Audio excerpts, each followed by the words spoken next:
Amada Iglesia, buen día, buen día. Cuánto gozo poder estar juntos nuevamente. Es maravilloso poder juntarnos y poder alabar, vernos, saludarnos, mostrar lo que sentimos adentro, que es el amor cristiano. Y tan maravilloso que es poder llegar al momento también, después de disfrutar la alabanza, el adorar al Señor, el poder abrir su palabra. Cuánto bien nos hace, cuánto necesitamos de ella. Así que les invito, amados, a abrir las Escrituras en la primera carta del apóstol Pedro. Seguimos avanzando en el estudio de Primera Pedro y estamos comentando el capítulo 4. Así que yo les invito a que podamos ir al capítulo 4 de Pedro.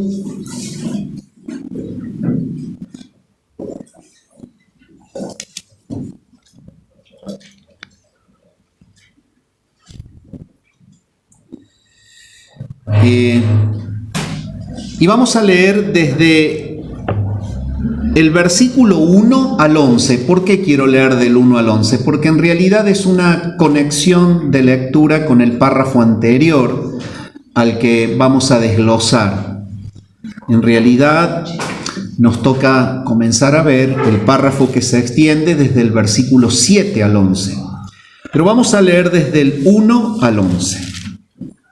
Dice: puesto que Cristo ha padecido por nosotros en la carne, vosotros también armaos del mismo pensamiento. Pues quien ha padecido en la carne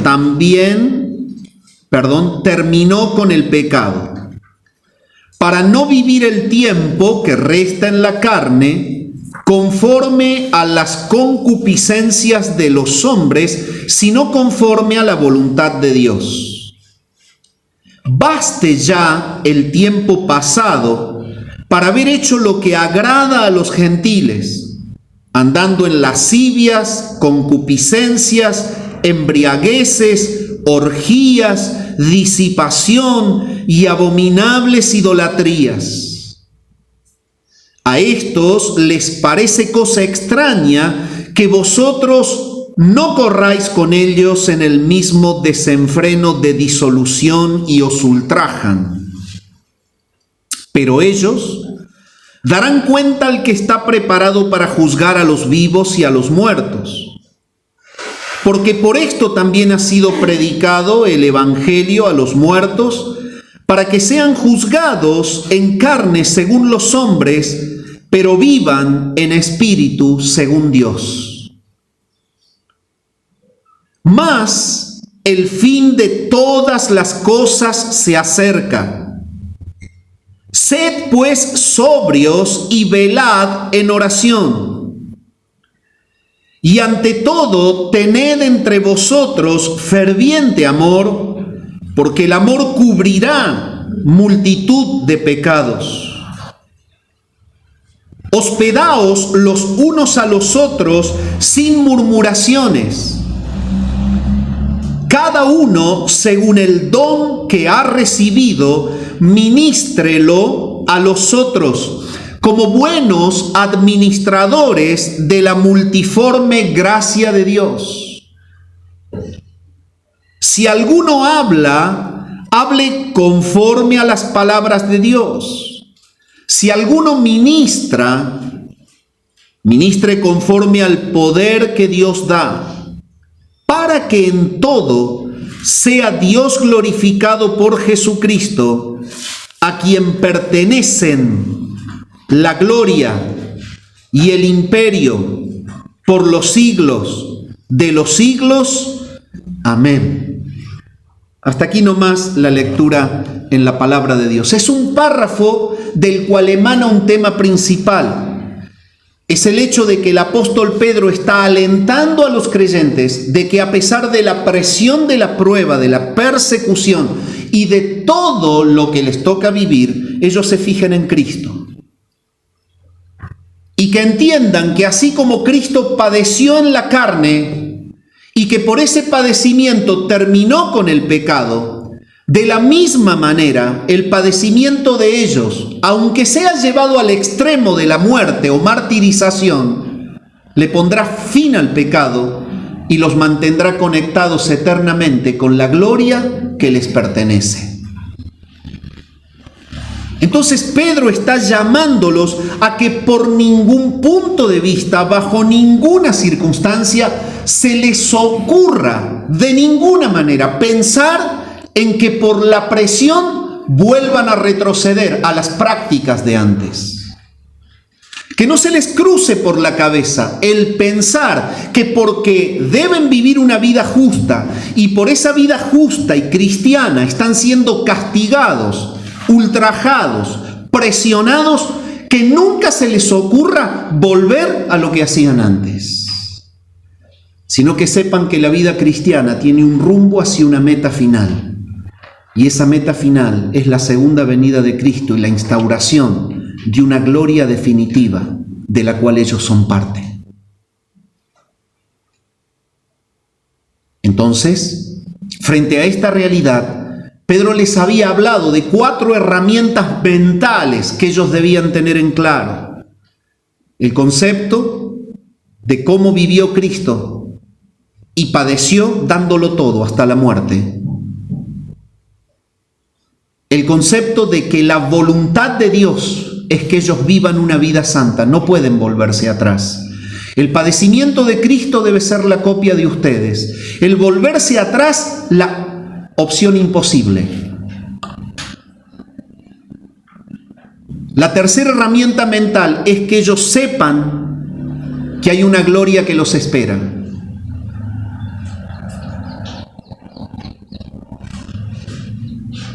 Que a pesar de la martirización serán vivificados.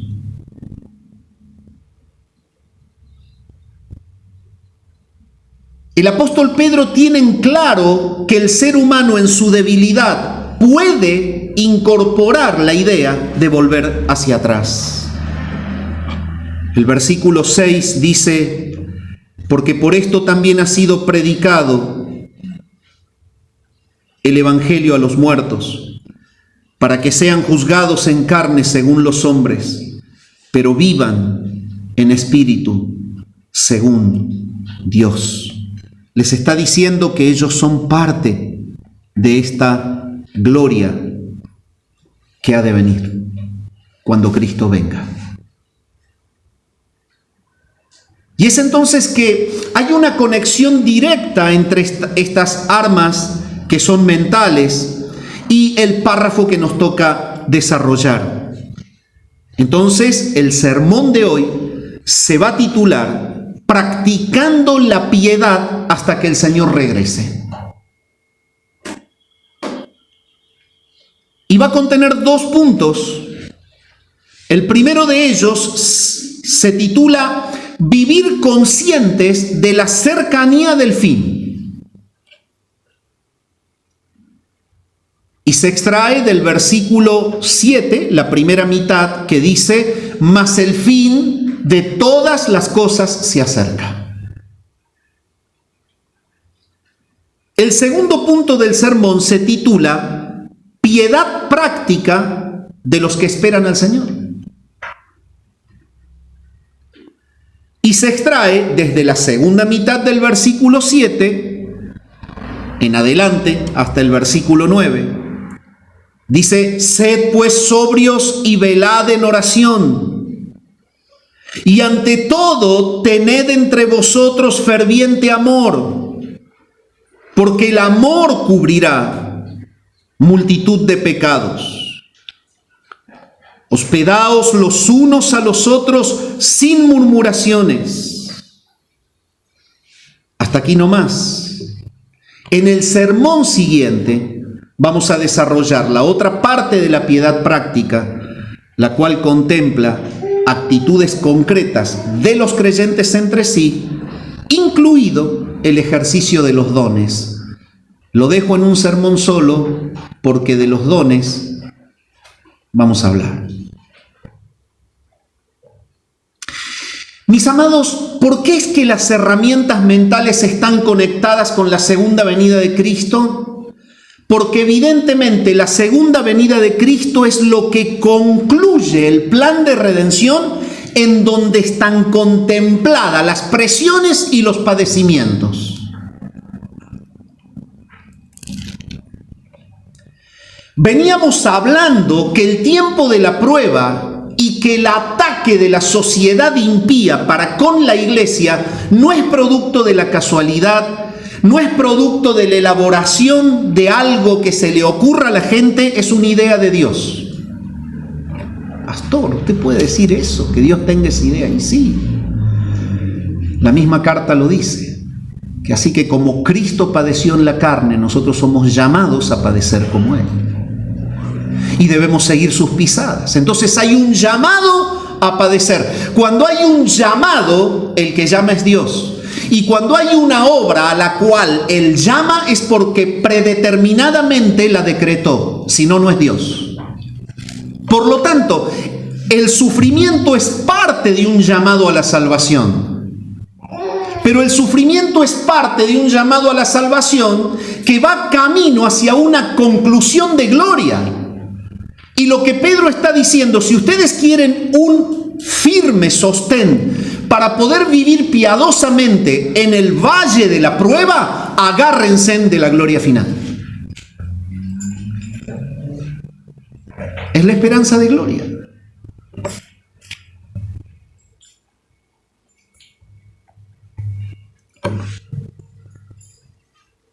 Quiero citar a J.C. Ryle. Él decía así: un hombre santo busca vivir con mentalidad espiritual. Hace todo lo posible por establecer totalmente sus afectos en las cosas de arriba.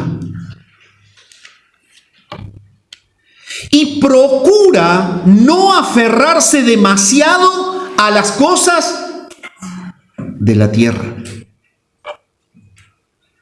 No descuidará los asuntos de la vida actual, pero el primer lugar en su mente y pensamientos los da a la vida venidera. Trata de vivir como quien tiene su tesoro en el cielo. Y como quien pasa por este mundo como extranjero y peregrino en camino hacia su hogar. Vivir conscientes de la cercanía del fin. Ahí está tu firme amarra para ser piadoso. Tu dolor actual no dura para siempre. Tu dolor actual es un propósito divino para que Cristo fluya desde la fidelidad de un hijo piadoso que, a pesar de que lo maltraten, que a pesar de que lo excluyan, que a pesar de que lo discriminen, que a pesar de que murmuren y lo blasfemen, a pesar sigue amando a su Señor. Y no en vano termina el párrafo diciendo: para que en todo sea Dios glorificado en Jesucristo. Es parte del reinado de Cristo en la vida de un cristiano el mostrar a Cristo a pesar del dolor. Es parte. Sin embargo, la palabra nos habla: más el fin de todas las cosas se acerca. Y es bueno conectar esta expresión con los textos anteriores y recordar que las últimas de las 4 armas mentales que deben estar presentes en nosotros es la conciencia clara de la esperanza de la vida eterna que gozamos en Cristo, y que por medio de la cual nosotros podemos estar seguros de que ni aun la muerte puede torcer el propósito que Dios se trazó con nuestra salvación. Porque la misma muerte es usada por el Señor para llevarnos a la gloria. La muerte no es destructiva para el que tiene la vida de Cristo reinando en él. La muerte no es destructiva para el que está conectado con la eternidad porque es de Cristo. La muerte es solo un canal, un conducto, un paso a la vida mejor.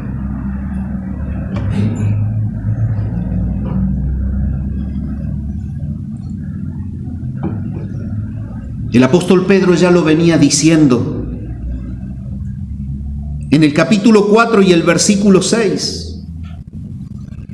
Y lo volvemos a repasar porque por esto también ha sido predicado el evangelio a los muertos, para que sean juzgados en carne según los hombres, pero vivan en espíritu según Dios. La martirización de los creyentes también es parte del plan de Dios, porque a través de esto el Dios eterno exalta, muestra que a pesar de que haya un juicio carnal de los hijos de la serpiente, que odian a los hijos de la mujer y que les encanta maltratarlos y hasta que disfrutan matarlos, el Señor exalta una realidad. Es la realidad del triunfo de Cristo en la cruz sobre principados y potestades. Es lo que le da conexión a la persona salva con el cielo mismo. ¿Qué es lo que hace Dios cuando un cristiano muere por manos de la opresión de un sistema cruel?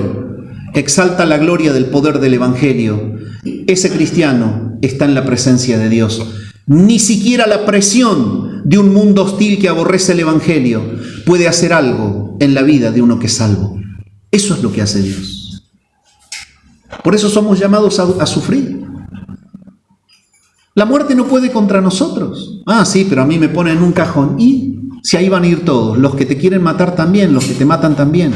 La diferencia es que ellos van a abrir los ojos en tormento, como le pasó al rico. Vos no.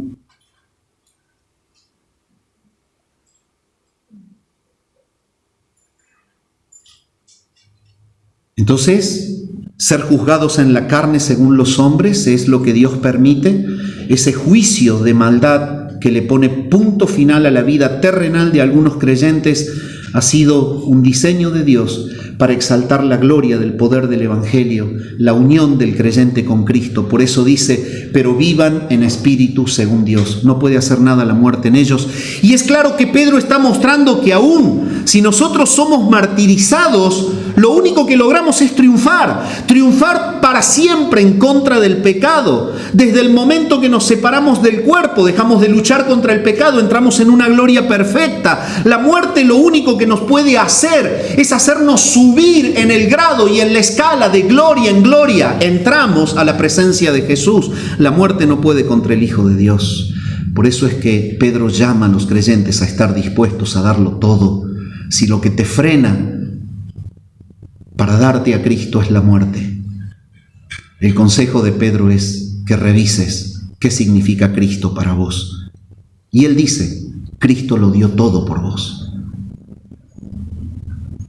No obstante, Pedro llama a los creyentes a que tomen conciencia que esa reunión eterna con Cristo y con todos los que han dado la vida por Él está muy cercana de acontecer.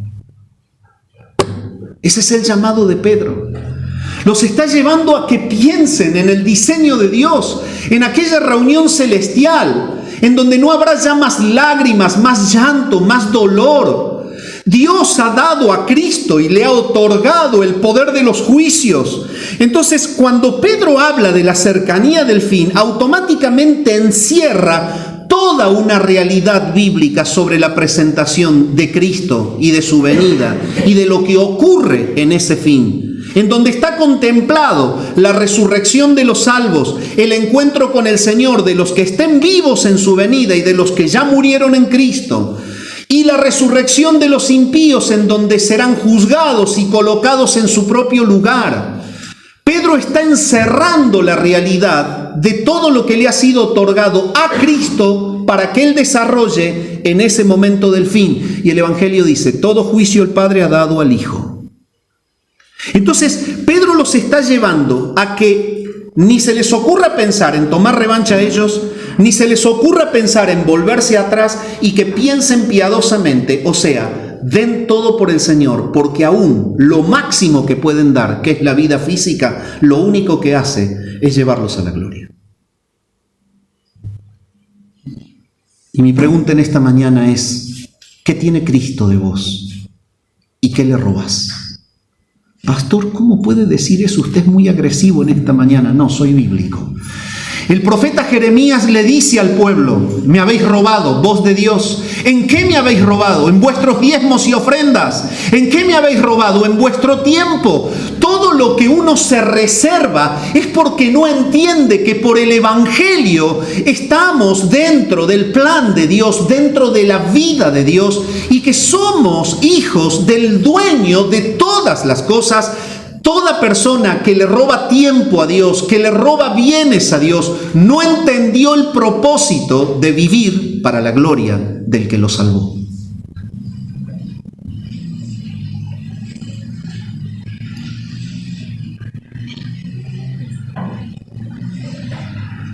El apóstol Pedro se los dice de esta manera: mas el fin de todas las cosas se acerca. A través del texto, Pedro los llama a la reflexión para que entiendan que la venida del Señor y con ella el triunfo definitivo sobre la muerte y el pecado está muy cerca.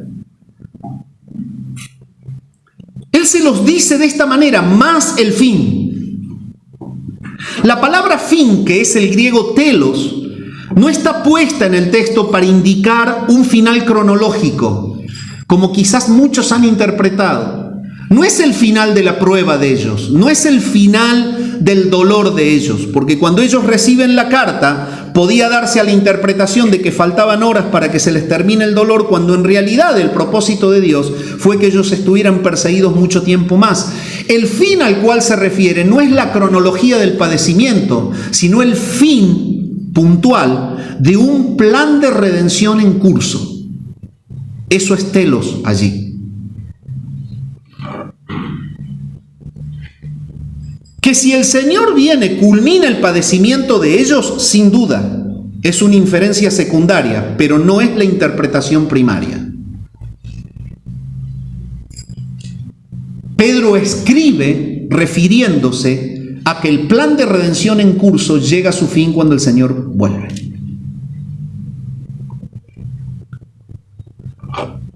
No es otra cosa más que el retorno de Cristo a lo que se refiere allí. Y en el Nuevo Testamento, en el Evangelio y en las cartas apostólicas, detalla que es a través de este evento de la venida de Cristo en donde llegará el fin. Si usted abre su Biblia y lo busca en San Mateo 24:3, lo podrá notar. Y estando él sentado en el monte de los olivos, los discípulos se le acercaron aparte, diciendo: dinos, ¿cuándo serán estas cosas? ¿Y qué señal habrá de tu venida, y del fin del siglo? Ese es el fin. El fin tiene conexión directa con la venida de Cristo. La venida de Cristo pone un fin al sistema actual. Y el fin del sistema actual pone un punto de inicio al sistema eternal. La palabra enseña que hay una línea trazada hasta la venida de Cristo. Este sistema universal que está dentro de un plan de redención es de una manera. Desde la venida de Cristo para adelante no hay más pecado, llanto, dolor, muerte. Hay gloria, es de otra manera.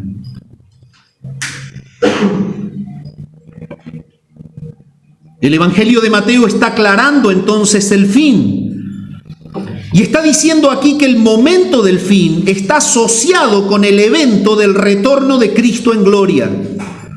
Y que por otra parte el Evangelio deja detallado la respuesta del Señor, porque en el versículo 13 del capítulo 24, en el versículo 14 del capítulo 24, en el versículo 30 del capítulo 24 del Evangelio de Mateo dice esto: mas el que persevere hasta el fin, esto es lo que quiere lograr Pedro en ellos, este será salvo. La verdad es que el fin está puesto como un filtro para los verdaderos. Son fieles a Jesús los que son verdaderos, esos perduran hasta el fin. Y será predicado este evangelio del reino en todo el mundo para testimonio a todas las naciones, y entonces vendrá el fin. Entonces aparecerá la señal del Hijo del Hombre en el cielo, y entonces lamentarán todas las tribus de la tierra y verán al Hijo del Hombre viniendo sobre las nubes del cielo con poder y gran gloria. Este es el fin del cual habla Pedro. Y es por esto que el mismo apóstol Pablo, refiriéndose al mismo fin, les enseña a los corintios lo siguiente en 1 Corintios 15, 22 al 26. Porque así como en Adán todos mueren, también en Cristo todos serán vivificados. Es exactamente lo mismo que Pedro les dice. Pueden ser juzgados o ejecutados por los hombres, pero viven en espíritu según Dios. Pablo dice, todos serán vivificados en Cristo, todos los escogidos, toda la iglesia, millones de millones, ve Juan en el Apocalipsis en la visión, que se postran y adoran al Cordero y lo reconocen. Pero aquí Pablo, puntualmente a los corintios, hablando justamente de las resurrecciones, él detalla los órdenes de las resurrecciones hasta el tiempo del fin. Y dice, pero cada uno en su debido orden. Cristo, las primicias. Luego los que son de Cristo en su venida. Punto. Luego el fin. No es que hay otra resurrección, no hay otro fin. Ahí dice luego el fin. Después de la resurrección de los que están en Cristo, de los que en su venida resucitan, ocurre el fin. Este fin está detallado aquí por eventos, los eventos que ocurren en el fin, cuando entregue el reino al Dios y Padre. Es como que Cristo, en un amor recíproco al amor del Padre, amor que ha hecho que le entregue todo dominio y autoridad, que lo haga rey por sobre todas las cosas, que haga que una esposa se case con él y que lo alabe y lo reconozca como redentor.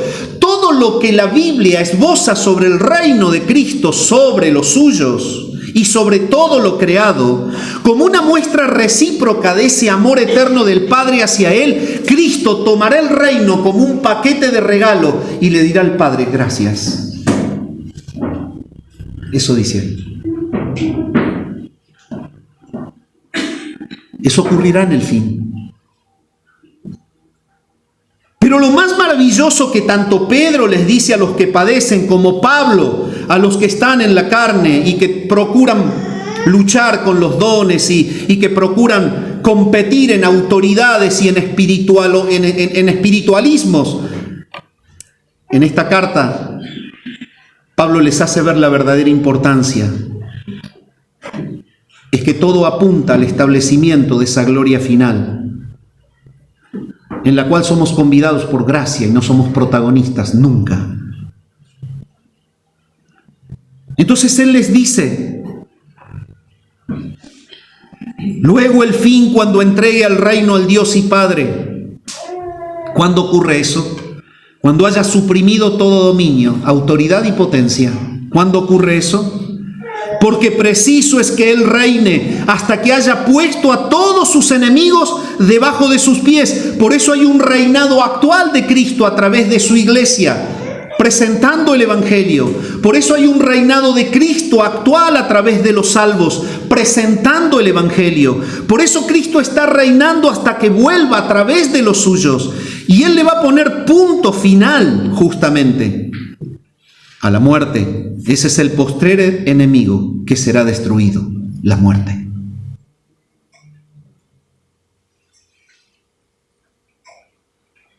Pablo está dejando en claro que en ese momento en el que ocurre el fin, serán resucitados los muertos que murieron en Cristo, incluso los mártires, y de esta manera será derrotado definitivamente el poder enemigo que es la muerte. Y conectándolo con la enseñanza de Pedro, él les está diciendo que deben permanecer fieles al Señor a una costa de que sean juzgados por los hombres o sean martirizados puesto que ni aun la muerte los destruye, porque serán vivificados según Dios. Resucitarán en el momento del fin. Podrán experimentar el juicio hacia todos los opresores y se verán de cara a una gloria eterna que no tendrá fin. Pedro continúa diciéndoles entonces, cuando les aclara todo lo que ocurre en el fin, y les dice: el fin es el de todas las cosas.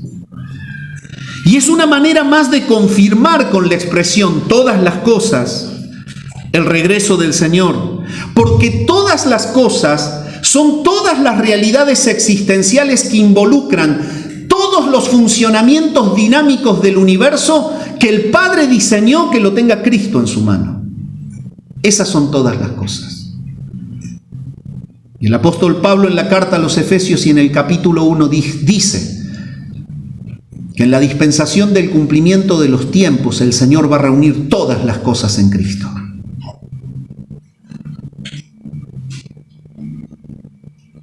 Mas el fin de todas las cosas se acerca. Toda la realidad existencial de un sistema contaminado por el pecado en proceso de redención, al cual le falta el último eslabón de la redención que ocurre cuando Cristo vuelva, la transformación del cuerpo de los que han muerto en Cristo, la transformación gloriosa de los que encuentra el Señor vivo, de los suyos, más la transformación hacia juicio de los impíos y la resurrección de los impíos para ser llevados ante un trono que los ejecutará definitivamente. Todo eso se acerca. En Hechos capítulo 3 y versículo 21 hay una expresión que dice: a quien de cierto es necesario que el cielo reciba. Es el mismo Pedro que está predicando el Evangelio y que está mostrando cómo Dios está avanzando en un proceso de redención en la persona de su Hijo Jesucristo. Y cuando llega esta parte de la predicación, después de hablar de su encarnación, de su vida, habla de su muerte, de su resurrección, y habla aquí de la ascensión y del tiempo que pasa hasta que Él vuelva. Entonces dice: a quien de cierto es necesario que el cielo reciba, ascensión del Cristo resucitado. ¿Hasta cuándo? Hasta los tiempos de la restauración de todas las cosas, de que habló Dios por boca de sus santos profetas, que han sido desde tiempo antiguo. Entonces, todas estas cosas que llegan a su punto final en un sistema contaminado y en proceso de redención por Cristo, son transformados en la venida de Cristo. Este sistema contaminado por el pecado queda atrás y el sistema nuevo de cielos nuevos y tierras nuevas inicia su curso para nunca más acabar. Pero lo más maravilloso es que el que tiene a Cristo está ahí dentro. Vos sos parte si sos de Jesús, pero no sos parte si estás resistiendo al Evangelio.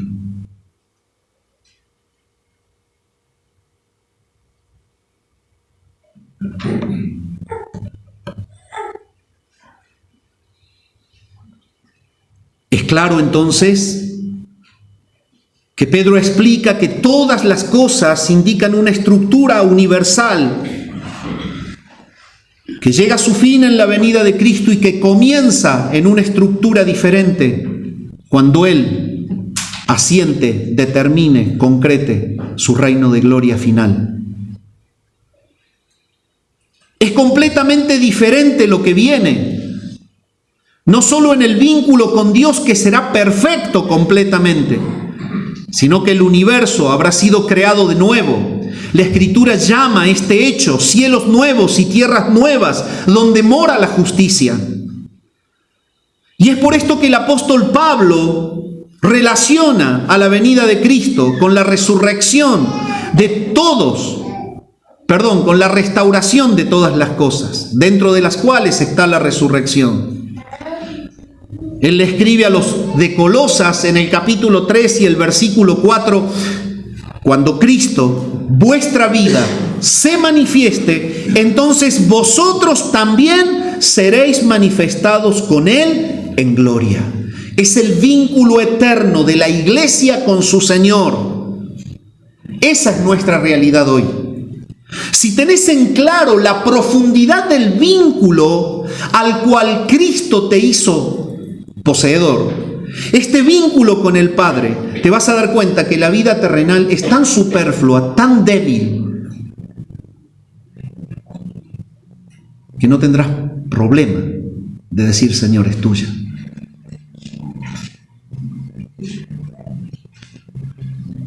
Cuando Cristo, y ahí dice vuestra vida, es decir, Pablo es claro en decir: la vida de ustedes ahora es Cristo. ¿Por qué? Porque Él lo vivió. Para mí el vivir es Cristo. El morir, ¿qué es? Ganancia.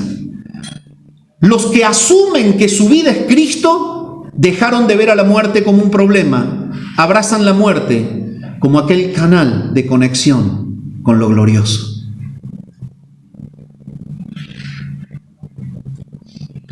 Cuando Cristo vuestra vida se manifieste, entonces, en ese fin, vosotros también seréis manifestados. Esta es una expresión tan profunda, porque como por arte de magia, en un abrir y cerrar de ojos, dice Pablo escribiendo a los Corintios, a la final de la trompeta de la aparición del Señor, que aparece en 1 Tesalonicenses 4, del 13 al 17, en ese instante de un abrir y cerrar de ojos, los que estén en un cuerpo, ¡pum!, estarán en la gloria. ¡Oh! ¿Qué es esto?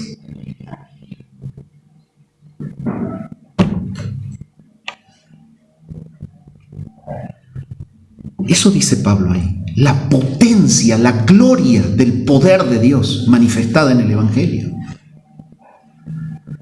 Cuando Él se manifieste, vosotros seréis manifestados con Él. Bueno, la verdad escapa a las débiles mentes, ¿no? Pero es un cambio de realidad esencial y sustancial de manera instantánea, bajo el impacto glorioso del poder de Dios. Lo que va a ocurrir. En el cual está involucrado cada salvo.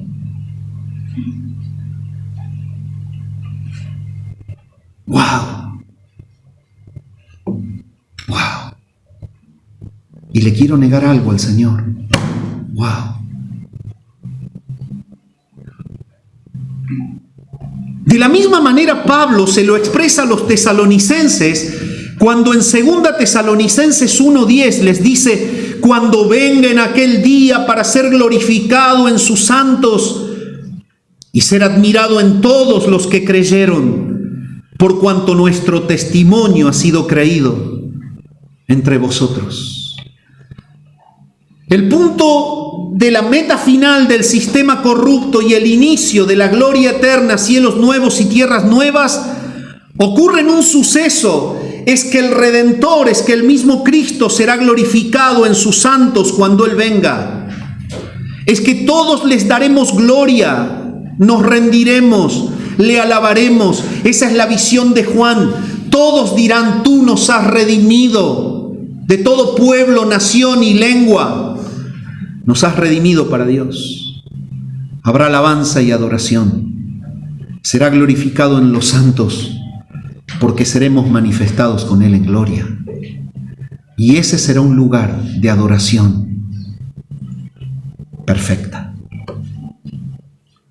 Justamente el apóstol Pablo explica que es el momento del fin en donde se hace infinitamente perfecta nuestra unidad, nuestra comunión con Él. Y es esto lo que Juan ve en la visión de la isla de Patmos cuando dice en Apocalipsis 21 del 1 al 4: vi un cielo nuevo y una nueva tierra, porque el primer cielo y la primera tierra pasaron y el mar ya no existía más. Y yo, Juan, vi la santa ciudad, la nueva Jerusalén, descender del cielo de Dios, dispuesta como una esposa ataviada para su marido. El Señor no se casa con una ciudad. El Señor se casa con la iglesia. Lo que Juan está viendo es el grupo de santos que vienen con Cristo y que se unirán a los que son levantados de la tierra, que serán transformados y evidentemente serán casados en casamiento eterno. Yo, Juan, vi la santa ciudad, la nueva Jerusalén, descender del cielo de Dios, dispuesta como una esposa ataviada para su marido, y oí una gran voz del cielo que decía: he aquí el tabernáculo de Dios con los hombres. Por lo tanto, esa nueva Jerusalén, figurativamente, es un conjunto de hombres. Y es evidentemente que lo maravilloso es que serán depositados en un lugar. Pero ese conjunto de hombres y el tabernáculo de Dios con los hombres es a donde apunta la visión, porque ahí se establece la comunión perfecta, la unidad para siempre, la cual no tiene en el medio el dolor, las lágrimas, la muerte, el tiempo, el deterioro, la erosión. Por eso es que dice más adelante: y Él morará con ellos y ellos serán su pueblo, y Dios mismo estará con ellos como su Dios. Enjugará Dios toda lágrima, la de los mártires también, la de los que dan su vida por Cristo, a costa de lo que sea. Él enjugará toda lágrima de los ojos de ellos, y ya no habrá muerte, ni habrá más llanto, ni clamor, ni dolor, porque las primeras cosas, más el fin de todas las cosas, las primeras cosas pasaron.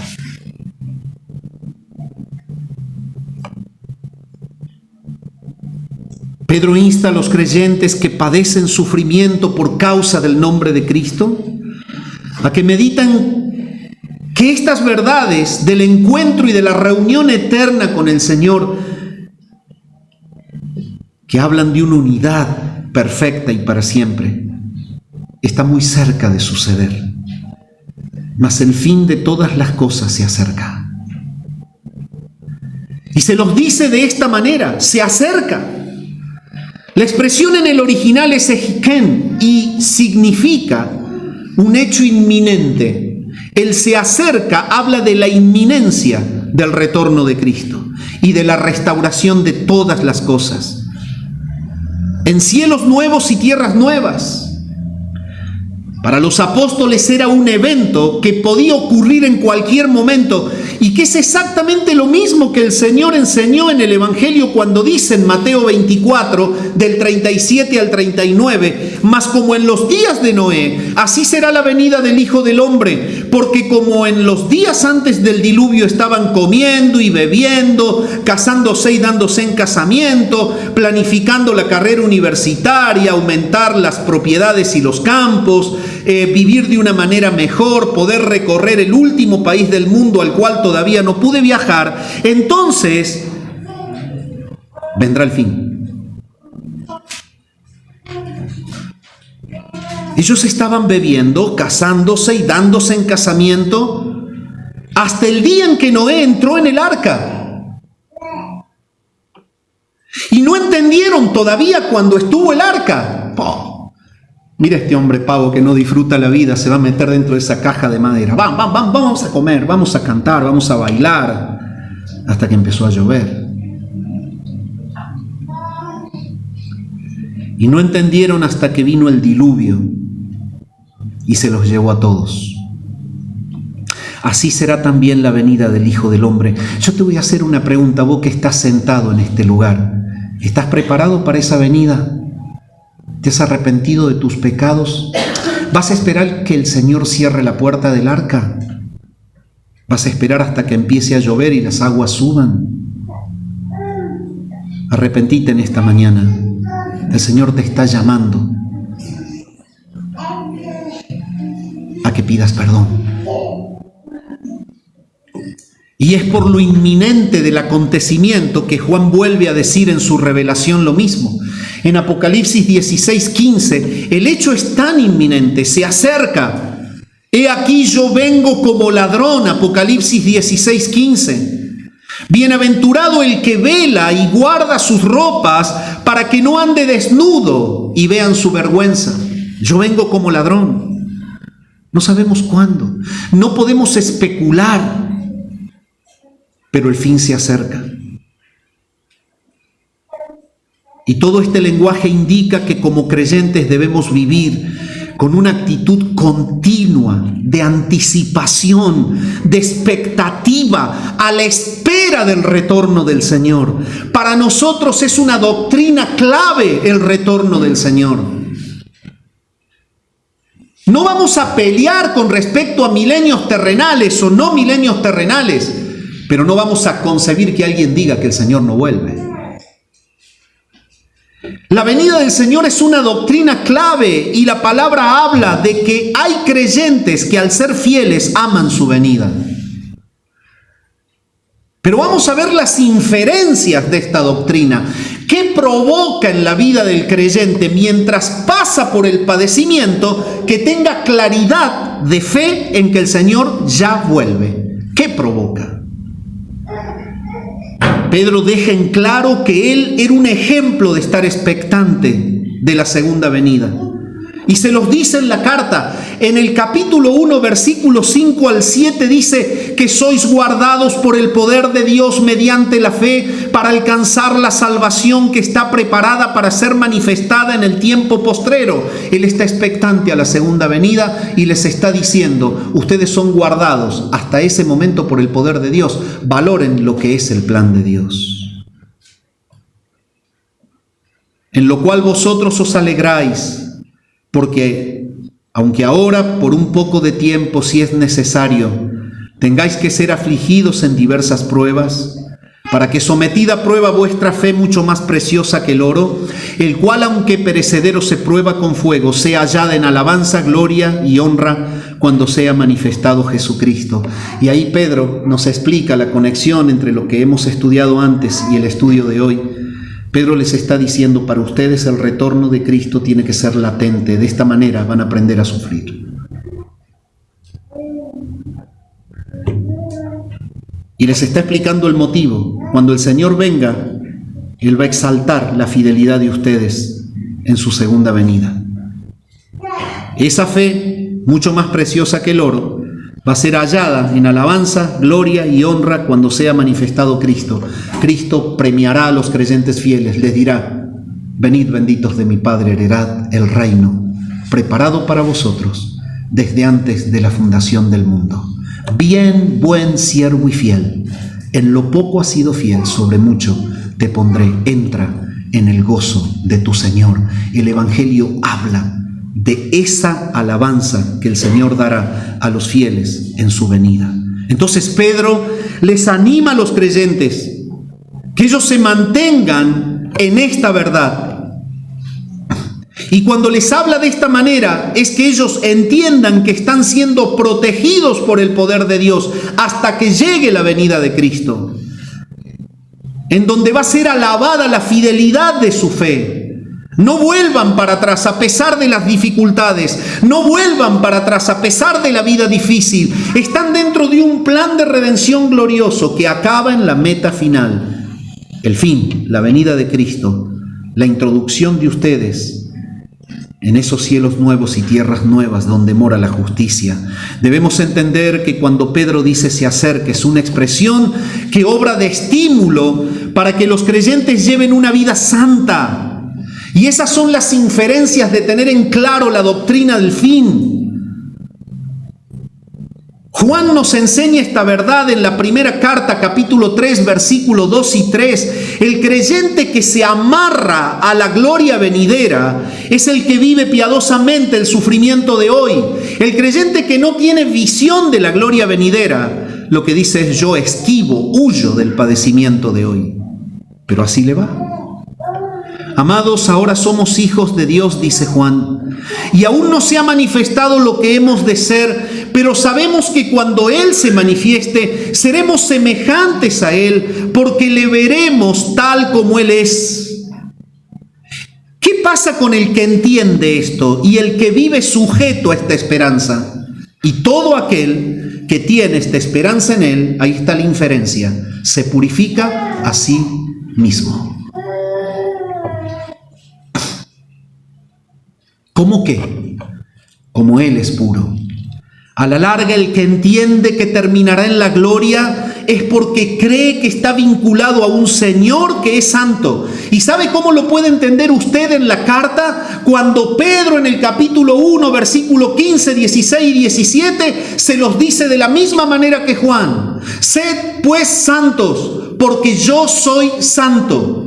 Así deben ser santos ustedes en toda vuestra manera de vivir. Entonces el que entiende que está vinculado con un Señor que lo llamó y que le entregó por gracia su misma vida y que lo hizo heredero de su propia gloria, cuando usted entiende que su Redentor es santo, lo único que usted va a querer hacer en la vida es ser santo como Él y esperarlo hasta que Él vuelva.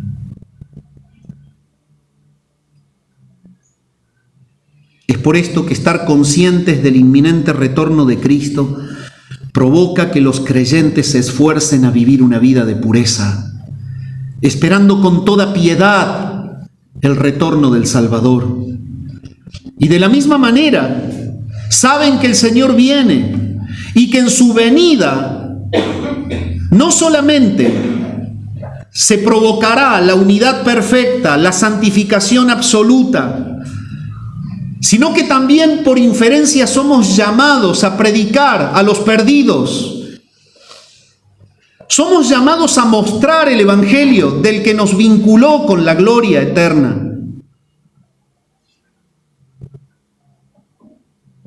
Entonces hay dos inferencias claras. El aferrarnos del acontecimiento inminente de la venida del fin por el retorno de Cristo en gloria nos lleva a incrementar nuestra labor y a esforzarnos y asegurarnos de vivir en una santidad mayor, mortificando el pecado y viviendo en completo y permanente arrepentimiento día a día hasta que el Señor venga. Pero somos llevados por inferencia a predicarle a los perdidos porque sabemos que cuando Él venga, viene con juicios.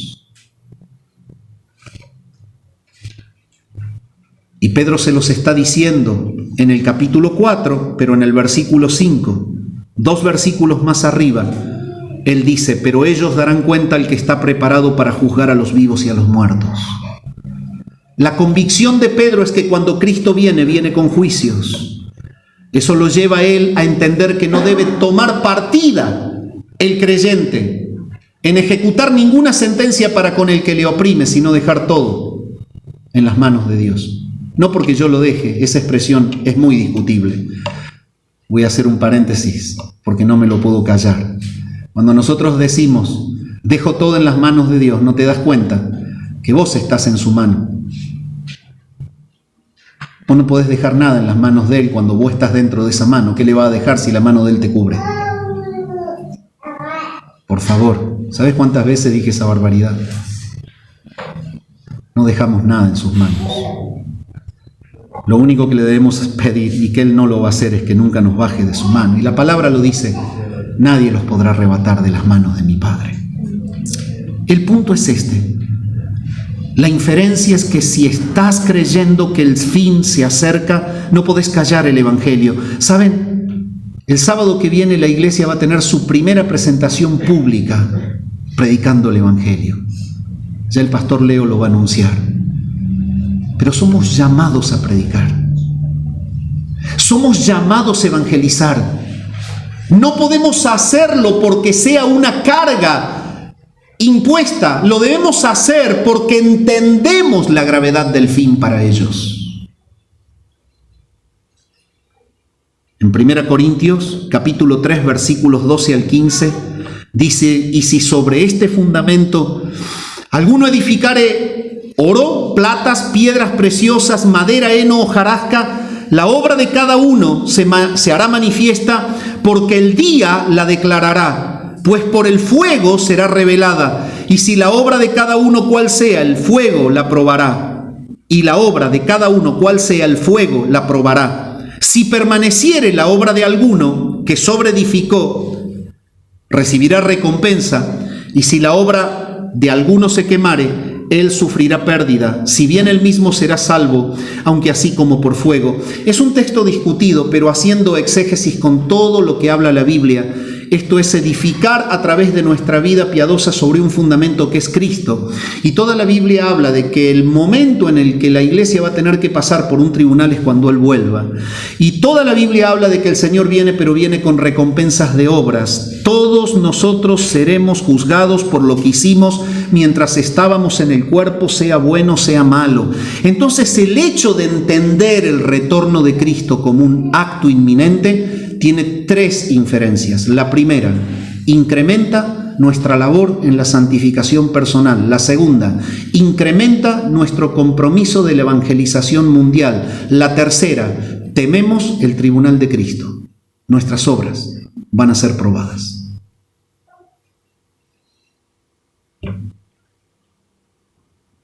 Esto nos tiene que llevar a entender cuál es la motivación de tu función en la iglesia.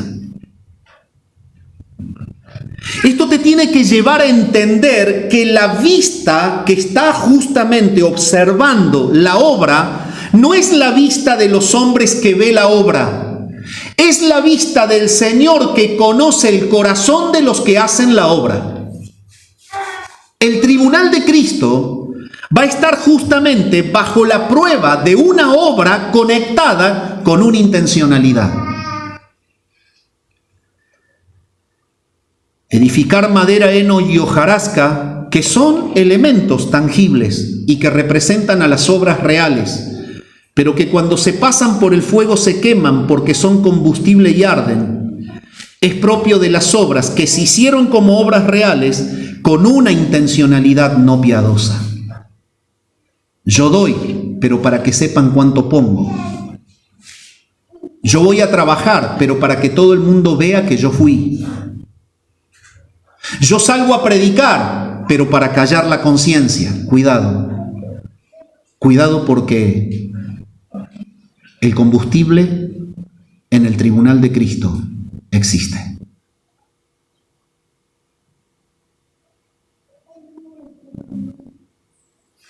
Mas el fin de todas las cosas se acerca. Es inminente. Entonces, ¿y qué hacemos? Haga lo que dice el texto que sigue. Punto 2. Te llamo a la reflexión simplemente diciéndote, ¿eres consciente del retorno inminente del Señor? De que puede ocurrir de un momento para el otro. ¿Ves? Hay gente que especula. Ah, no, tiene que ser construido el templo, la mezquita, y se ponen a sacar relaciones proféticas. Otros se ponen a hacer cálculos y están horas con la calculadora y dan una fecha y pasan esas fechas desde el año 80. Yo me recuerdo gente que viene dando fechas y otros que vendieron sus capitales porque el Señor venía en tal día. Todas esas especulaciones hablan de no entender la Escritura. Ese día está solamente en el corazón de Dios. Nosotros somos llamados a ser fieles, no a hacer cálculos, que es otra cosa.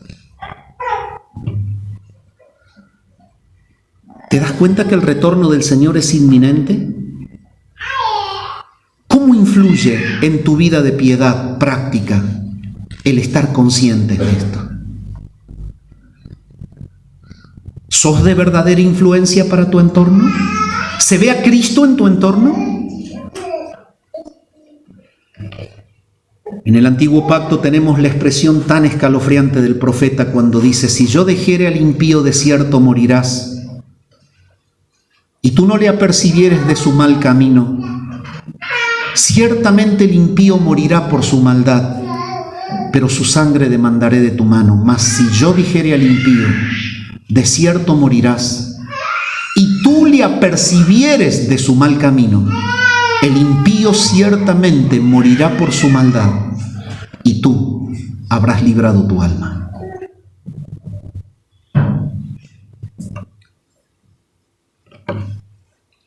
¿Qué influye en tu vida la conciencia clara del retorno inminente del Señor, que cierra toda posibilidad y que abre una nueva realidad?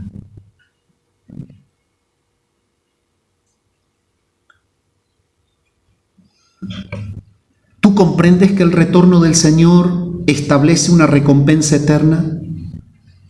¿Te lleva esto a una vida de mayor pureza? ¿Sabes que tu obra puede ser combustible cuando en realidad no tiene una intencionalidad piadosa? ¿Qué hacer? Siendo que es tan profundo el retorno del Señor, tan delicada la doctrina del fin. Pedro te contesta lo siguiente: sed pues sobrios y velad en oración. Y ante todo tened entre vosotros ferviente amor, porque el amor cubrirá multitud de pecados. Hospedaos los unos a los otros sin murmuraciones. Es la piedad práctica de los que esperan al Señor. En estos versículos hay 3 imperativos: sed, velad y temed, lo cual revela que se refiere al compromiso de vida piadosa que los creyentes deben tener mientras esperan el inminente retorno de su Salvador. La palabra traducida sed, que es sofroneo, y en donde está contenida la raíz, que es froneo, que es de pensamiento, de mente, significa literalmente estar mentalmente en nuestros cabales. Indica tener la vida bajo el control, lo que en el Nuevo Testamento y en las cartas dice ser dueño de uno mismo, lo que exalta la presencia del Espíritu, que es espíritu de poder, de amor y de dominio propio. Esto significa que no podemos dejarnos llevar por opiniones equivocadas o por doctrinas erradas, mientras el Señor supuestamente tarda en volver. Lo vamos a ver en la segunda carta. Nada que tarda, es que cumple su plan. Es lo que debemos entender, mis amados. Sed significa estar en nuestros propios cabales. Romanos capítulo 12, versículo 3, nos habla de la cabalidad de la percepción de nuestra propia persona. Digo pues, por la gracia que me es dada, cada cual que está entre vosotros, que no tenga más alto concepto de sí que el que debe tener, sino que piense de sí con cordura, conforme a la medida de fe que Dios repartió a cada uno. Esto es estar en nuestros propios cabales. Tener un concepto claro de uno mismo es lo que evita que las obras sean un combustible en el tribunal de Cristo. Sed.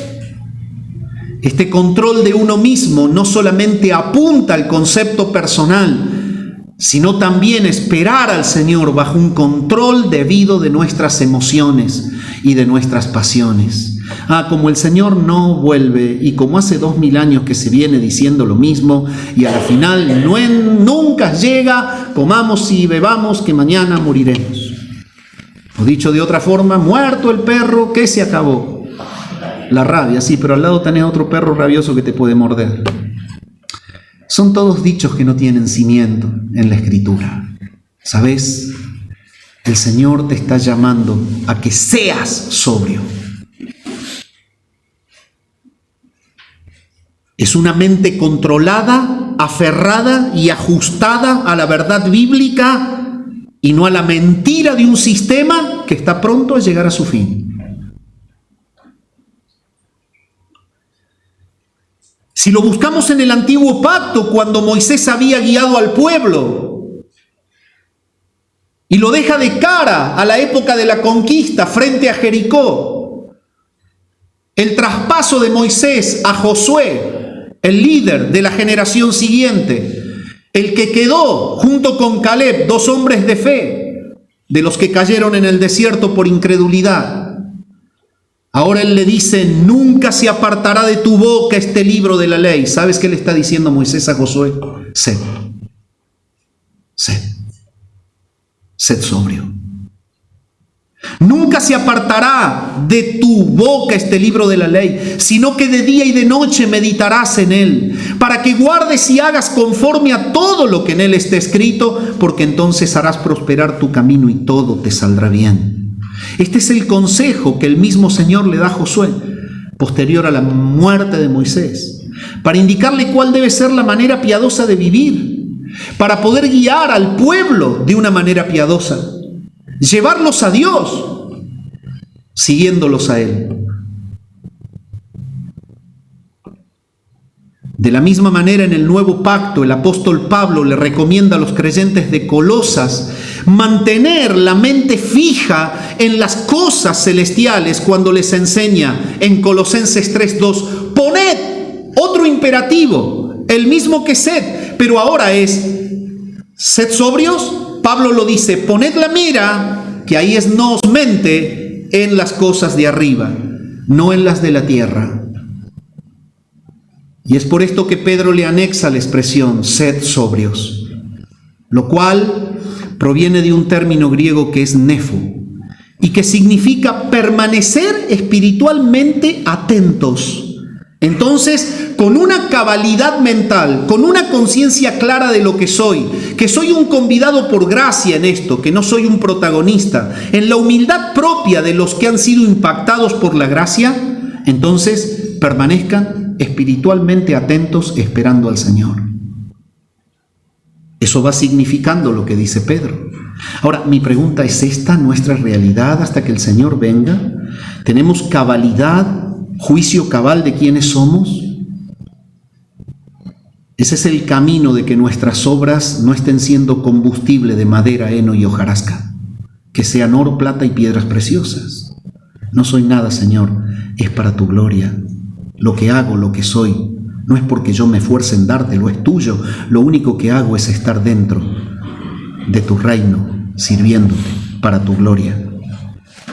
Entonces, permanecer espiritualmente atentos es a lo que Pedro los llama, sed sobrios. Y esto es lo que se vincula con el próximo imperativo de Pedro, velad. Enseñanza que los apóstoles toman del mismo consejo del Señor Jesucristo. Cuando en Mateo 24:42 el Señor dice, velad pues, porque no sabéis a qué hora ha de venir vuestro Señor. Velad. Es la actitud de la espera del retorno del Señor a lo que Pedro les está indicando, para que de ninguna manera sean tentados a retroceder en la práctica de una vida fiel. Sin embargo, Pedro les indica cuál debe ser la ocupación de ellos hasta que el Señor regrese, y les dice, ustedes deben velar, pero deben velar en oración. No debes velar perdiendo el tiempo, mirando arriba, es velar en oración.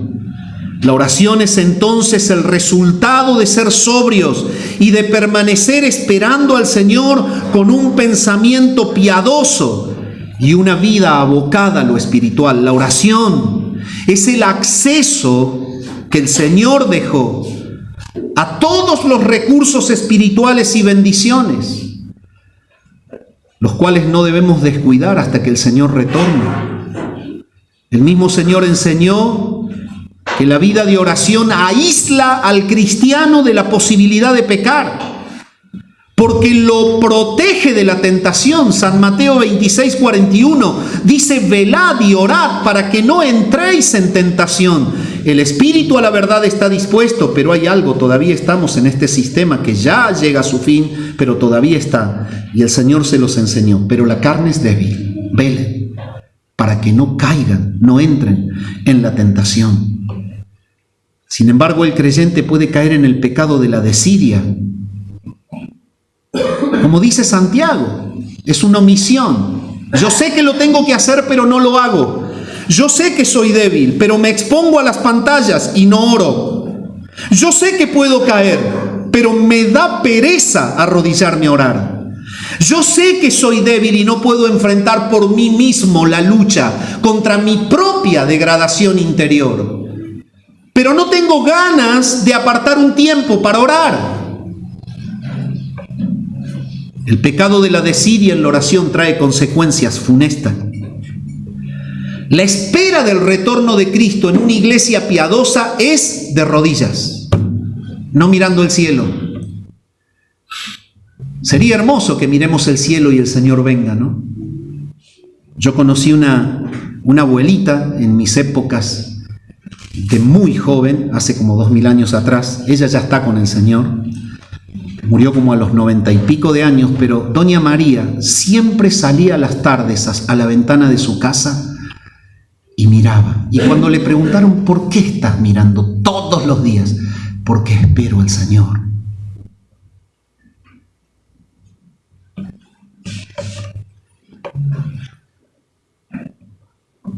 El creyente tiene que esperar al Señor en oración. Cuando esto pasa, cuando el creyente no espera al Señor en oración, es porque su mente está absorta e inestable con ocupaciones mundanas. Está limitado quizás por la ignorancia de las verdades divinas, porque también le da pereza estudiar la Biblia. Tiene indiferencia para con los propósitos eternos porque no los conoce. Y es a esto a lo que Pablo reclama en los Corintios, 1 Corintios 14:15. ¿Qué pues? Oraré con el Espíritu, pero oraré también con el entendimiento. Cantaré con el Espíritu, pero también cantaré con el entendimiento. Y Pablo está haciendo notar que la oración debe estar acompañada con un entendimiento profundo de las verdades espirituales, lo cual se logra cuando nuestra conducta de lectura y estudio de las Escrituras es permanente. En 1 Corintios 2:16 dice, porque ¿quién conoció la mente del Señor? ¿Quién le instruirá? Mas nosotros tenemos la mente de Cristo.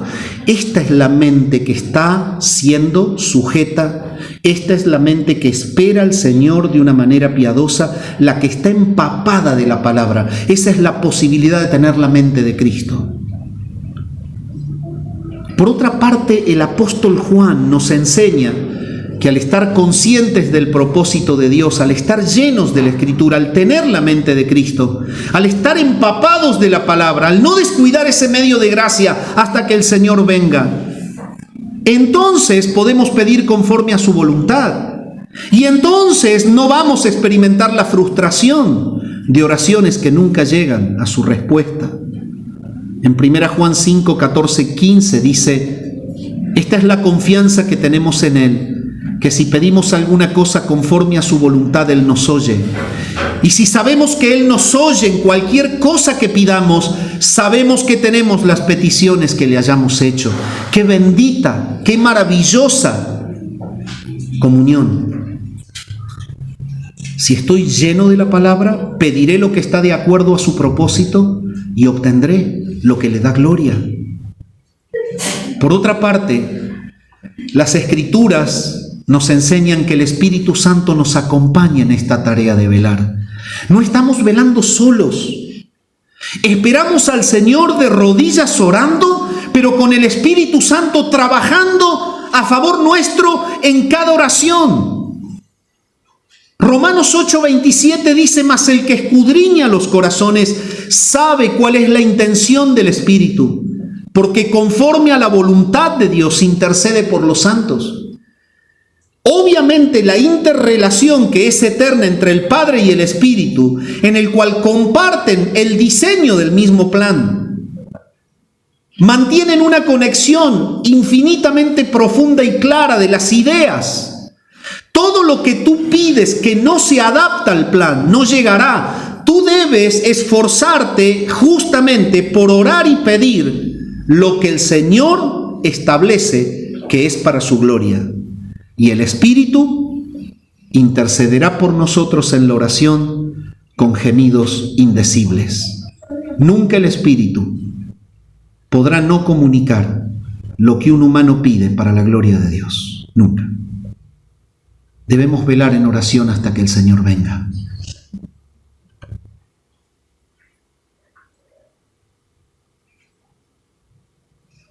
Hay más actitudes que deben detallar nuestra espera piadosa, pero quedamos aquí. Dime, amado, ¿cuál es hoy tu nivel de sobriedad? ¿Dónde está enfocada tu mente? Yo espero al Señor, pero no me importa tanto hacer algo por el reino. Es a Dios rogando y con el mazo dando. Bien, escucharon esos dichos, ¿no? ¿Tu mente está en el reino? ¿Cuál es hoy tu real escala de valores? ¿Qué pesa más para ti hoy, tu crecimiento personal o la expansión del reino? ¿Cuál es hoy tu tiempo diario de oración? ¿5 minutos? ¿10 minutos? Te hago otra pregunta para que entendamos si esperamos piadosamente al Señor. Y es esta, es muy simple. ¿En qué pasas más tiempo? ¿En la pantalla de tu celular o de rodillas?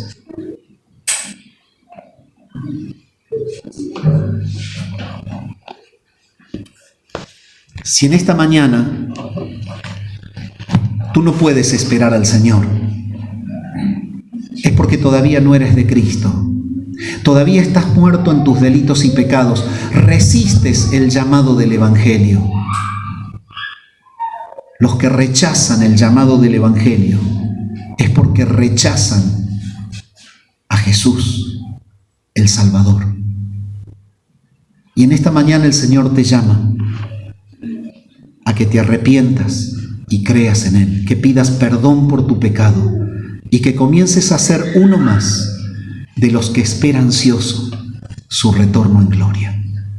Padre, gracias por tu palabra en esta mañana. Te adoramos a ti por la carta de Pedro que nos hace tanto bien, que nos acompaña en este tiempo, en este valle de lágrimas y que nos indica cuál es la manera en la que debemos actuar esperando tu venida.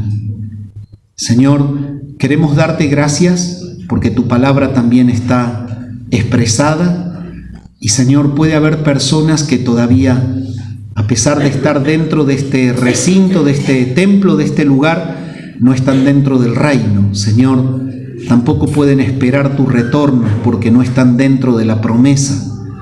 Y Señor, lo único que les espera es la condenación eterna cuando tú juzgues a cada uno por haber rechazado al Señor y al llamado del Evangelio.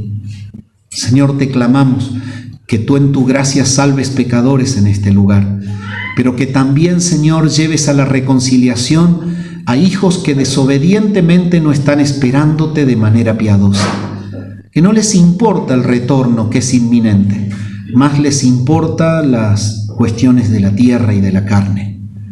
Te rogamos, Señor, que la iglesia pueda esperar piadosamente el retorno tuyo, para la gloria de tu nombre. Oramos al Padre en el nombre de Jesús. Amén.